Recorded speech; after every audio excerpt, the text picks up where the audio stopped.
Ver mais um vídeo do Árvore sobre o careca do INSS. Careca! Você sabe que eu não gosto de homem careca. Antônio Carlos Camilo Antunes, o careca do INSS, tem um gosto especial por carros esportivos. Mas, num dos dias mais importantes da vida dele, ele teve que se contentar com a carona numa viatura da Polícia Federal. Foi assim que ele chegou ao Senado para participar da CPMI, que investiga um esquema que teria desviado 6 bilhões de reais da Previdência. Uma vez do lado de dentro, ele tratou de rejeitar o apelido, com o qual ele se tornou famoso e odiado também. E quando você rejeita um apelido, o apelido ele faz o quê? Ele pega mais forte ainda, careca do INSS. Hoje terei a oportunidade de demonstrar que jamais fui esse personagem fictício, o chamado careca do INSS. Mas essa ressalva não adiantou muito não. O relator da comissão, o deputado Alfredo Gaspar, estava apegado demais ao apelido do depoente. Senhor careca do INSS, o senhor fugiu do país 5 dias antes da operação sem desconto e voltou 5 dias depois ao país quando teve a certeza que não havia mandado de prisão contra o senhor. Quem da República Brasileira vazou para o senhor a operação da Polícia Federal? E foi assim que o relator escolheu abrir cada uma das perguntas dele, sempre fazendo referência ao apelido. Senhor careca do INSS, quais foram os deputados e senadores que permitiram que o senhor indicasse pessoas no INSS, no Ministério da Previdência Social, terminando no maior roubo da história dos aposentados e pensionistas? O careca do INSS não tinha obrigação de responder as perguntas, e diante do relator, ele preferiu mesmo ficar em silêncio. O relator já me julgou e condenou sem sequer me ouvir, e por isso não responderei às perguntas de Vossa Excelência. E ele só não respondeu às perguntas do relator. Quando outros parlamentares questionaram, ele até colaborou. Se o relator já estava meio... Pegou ar, não gostou de ser chamado de careca, não. meio indisposto com ele, isso só deu mais incentivo para novas ofensas. Está presente aqui o autor do maior roubo aos aposentados e pensionistas da história do Brasil. Senhor presidente, pela ordem. Senhor presidente, pela ordem. autor do maior roubo da história do Brasil. Autor da história. Eu não estou pedindo autorização para falar. Mas aqui você, presidente, estamos diante do maior. E assim, a sessão logo acabou suspensa. O que eu vou dizer aqui agora pode parecer um pouco estranho, mas na boa, tratar o careca do INSS com um pouquinho mais de formalidade, talvez até um pouquinho mais de respeito, teria sido bom. Mas você vai esperar isso de um parlamentar do União? E eu não digo isso por solidariedade a um outro homem calvo. Eu digo isso porque a CPMI precisa definir a sua prioridade. Ou os parlamentares se esforçam para descobrir e entender os detalhes do esquema de corrupção, ou os parlamentares se dedicam a competir para ver quem lança a melhor ofensa contra o careca e assim gera o melhor videozinho para o TikTok. Do jeito que a coisa está indo, não é que a CPMI vai acabar em pizza como tantas outras antes dela. O perigo é não conseguir nem colocar essa pizza para assar. Utilizando 100% da farinha, utilizando 100% da base. Ó, aí vem. Jogou lá no alto, buscou. Furou. Não deu certo. Foda-se. O deputado Alfredo Gaspar é o relator da CPMI do INSS. Nessa função, ele é o responsável por conduzir as sessões junto com o presidente da comissão. Ele recebe e organiza as provas, ele também redige o relatório final. Funções importantes.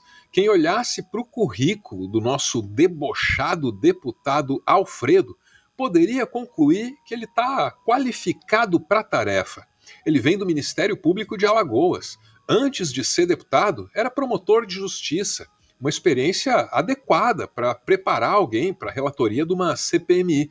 Só que o Alfredo não estava interessado em agir como promotor, ele quis agir como provocador. E o resultado é que, ao invés... É o entretenimento da política, né? Aí a gente vai ficando assim, com cada dia mais... não precisa nem colocar mais a lona. de colher informações que ajudem o Brasil a entender a fraude, ele só conseguiu colher mesmo foi uma bela nota de repúdio da OAB contra a atuação dele. A seccional do Distrito Federal da Ordem dos Advogados do Brasil informou nesta quinta-feira que vai acionar a Comissão de Ética da Câmara e do Senado, além da Justiça, contra os políticos da CPMI do INSS.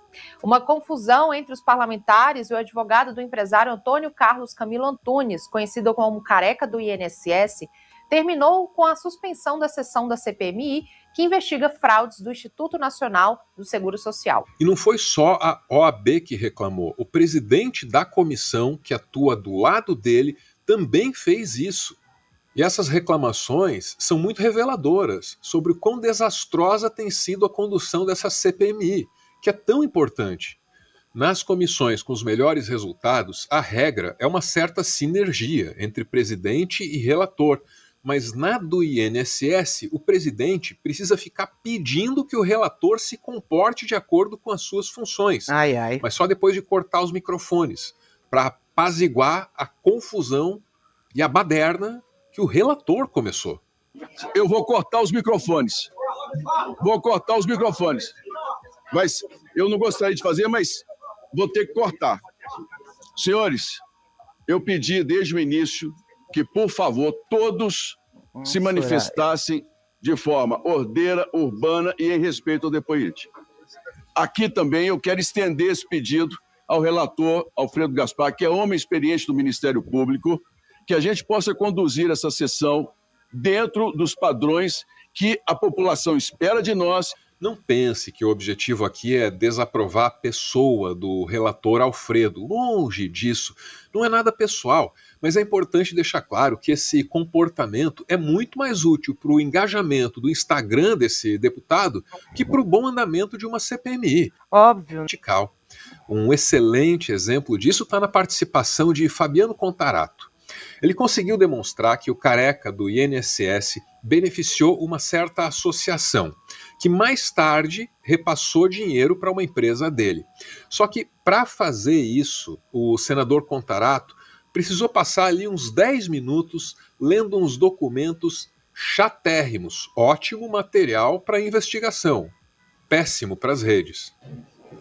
Aqui tem uma procuração firmada pela ANBEC para o senhor Antônio Carlos Camilo Antunes, a quem confere poderes para especiais e específicos junto ao Instituto Nacional de Seguridade, o INSS, com vistas a representar a Associação de Aposentados Mutualistas para Benefícios Coletivos ANBEC, com o objetivo de celebração de aditivo contratual em razão de acordo de cooperação técnica firmada entre a ANBEC e o INSS.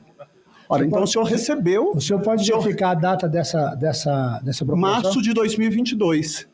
Era necessário ler a procuração, esse documento modorrento, porque é com ele que, com calma, o Contarato consegue construir uma demonstração de como esse esquema funcionava na prática.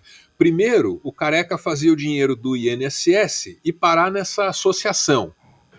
Olha a coincidência, em março de 22, o senhor recebe a procuração da ANBEC para celebrar a CT, e aí, aquela ANBEC que tinha um rendimento de R$ 135 no início do ano, passa a ter 16 milhões de rendimento.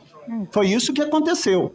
Aí, na etapa seguinte, a associação repassava o dinheiro para uma empresa dele. E não por acaso... O senhor, olha só, o senhor recebe a procuração em março de 22 da ANBEC para celebrar a CT no INSS, explode de 135 para 16 milhões e foi justamente no mesmo ano, no período que uma das empresas do senhor, que é a Prospect, recebe também. A ANBEC transferiu, está aqui nos autos da apuração, A Ambec transferiu 11 milhões de reais para a Prospect. A Prospect vem de prospecção, de coleta, de captação de clientes. Então, veja, o senhor recebe em 2022 a procuração da Ambec para celebrar a CT, que até então o senhor falava que não tinha esse poder. E aí a procuração está dizendo isso. E, de repente, no mesmo ano em que a Ambec tinha 135, por gentileza, o advogado está instruindo a resposta. O advogado está instruindo a resposta, senhor presidente. Não, por gentileza, enquanto que eu estou interrompendo, enquanto eu estou fazendo meu questionamento, aguarde. Como se vê, o Contarato também acaba entrando em conflito com os advogados do careca do INSS, mas tem uma baita diferença aí, porque ele demonstra com os documentos que o careca do INSS é bandido, ao passo que o relator não faz mais do que ofender o bandido e aí divertir a audiência. O autor do maior roubo aos aposentados e pensionistas da história do Brasil. Só entretenimento, até a cara faceira de quem tá apresentando um programa assim, ó, de policialesco. Quando o relator se comporta dessa forma, ele acaba dando incentivo para que outros venham e façam até pior. Zé Trovão, por exemplo, se sentiu autorizado a partir para cima dos advogados do careca. E de dedo em riste. Não. Eu peço auxílio à Polícia Legislativa. Deputado Trovão, sente. Eu peço auxílio à Polícia Legislativa. Deputado Trovão, por gentileza, sente. Deputado Trovão. Deputado. Tudo isso torna o parlamento brasileiro disfuncional. Raramente as casas legislativas votam, ou no caso da CPMI, investigam temas de interesse da população. E quando elas fazem isso, ou tentam fazer isso, aí acabam se rendendo ao espetáculo. Esse tipo de barraco pode até ser divertido, mas na boa, a gente já tem o BBB para isso. A função do parlamento é outra, mas desde que os celulares com câmera entraram aqui, esse espaço vive, cada vez mais, de performances. Num dia é parlamentar acorrentado, no outro é parlamentar de peruca. Também tem os que preferem um literal chapéu de alumínio. E eu gostaria também de lamentar o que está ocorrendo aqui hoje. Eu estou usando esse chapéu de alumínio para representar o espírito da audiência. O povo leva fetinho, né? Os abortilson, leva bebê reborn, leva tudo. Mas eu deveria estar usando um chapéu de palhaço, porque nós estamos aqui hoje num país sério. O cara de chapéu de alumínio reivindica seriedade. E não interessa se o que estava em discussão ali era astronomia, ufologia ou constelação familiar. O adereço diminui a sobriedade do ambiente, tanto quanto a presença de parlamentares alcoolizados ou aditivados por outras substâncias, o que também é um problema cada vez mais visível. Pode acreditar. Esse é o estado de coisas. E não é só no Brasil. Os Estados Unidos também andam sofrendo cada vez mais com os efeitos da espetacularização. Só que por lá, a maior questão está no executivo. O presidente mandou trocar o retrato do antecessor pela foto de uma caneta automática na galeria oficial. Essa é a tendência das democracias de massa, que ao entrarem em contato com as redes sociais, produzem mais memes que políticas públicas.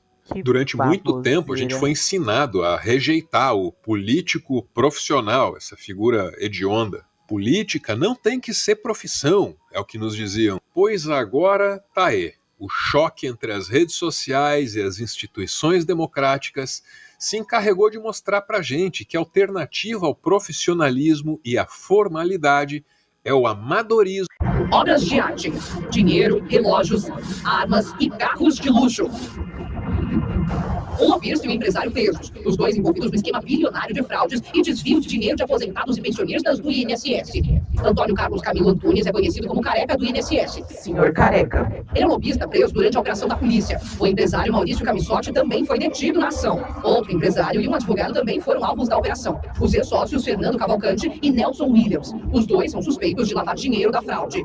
E se apreendeu dinheiro em espécie, relógios, carros de luxo e um carro de corrida. Em São Paulo. Não, mas esse carro de corrida era uma réplica, né? Aqui, em balanço geral, também não dá pra esperar muita coisa de Detalhe, né? Os artistas. 5 quadros são do artista de Cavalcante, ícone do movimento modernista que participou ativamente da Semana de Arte Moderna de 1922. Cara, é maravilhoso de Cavalcante. Outro destaque é da artista plástica nipo-brasileira Domi Otaki. O quadro apreendido é de 1970. Na coleção dos investigados da PF, há itens do escultor francês Thomas Cartier, especializado em esculpir animais. As maiores estátuas podem valer até R$8.000. Peritos em arte avaliaram o material apreendido e disseram que as outras obras também podem ser de nomes importantes. O acervo pode incluir 2 quadros de Cândido Portinari, conhecido por murais como Guerra e Paz. Dependendo do tamanho, as obras do artista podem ser avaliadas em até R$5 milhões. Outras obras apreendidas podem pertencer aos artistas Orlando Terus, Dario Mecati e Flori Gama. O segredo realmente que eu tenho pra contar pra você aqui é esse. Você é careca. Você sabe que eu não gosto de homem careca. Eu falei pra você que eu não gostava de homem careca. Por que você fez isso comigo 6 meses? E como que eu nunca acreditei Cláudia, em você? Como que eu nunca descobri achava, isso? Cláudia, que isso não fosse prejudicar. Me desculpa, eu não tive culpa disso.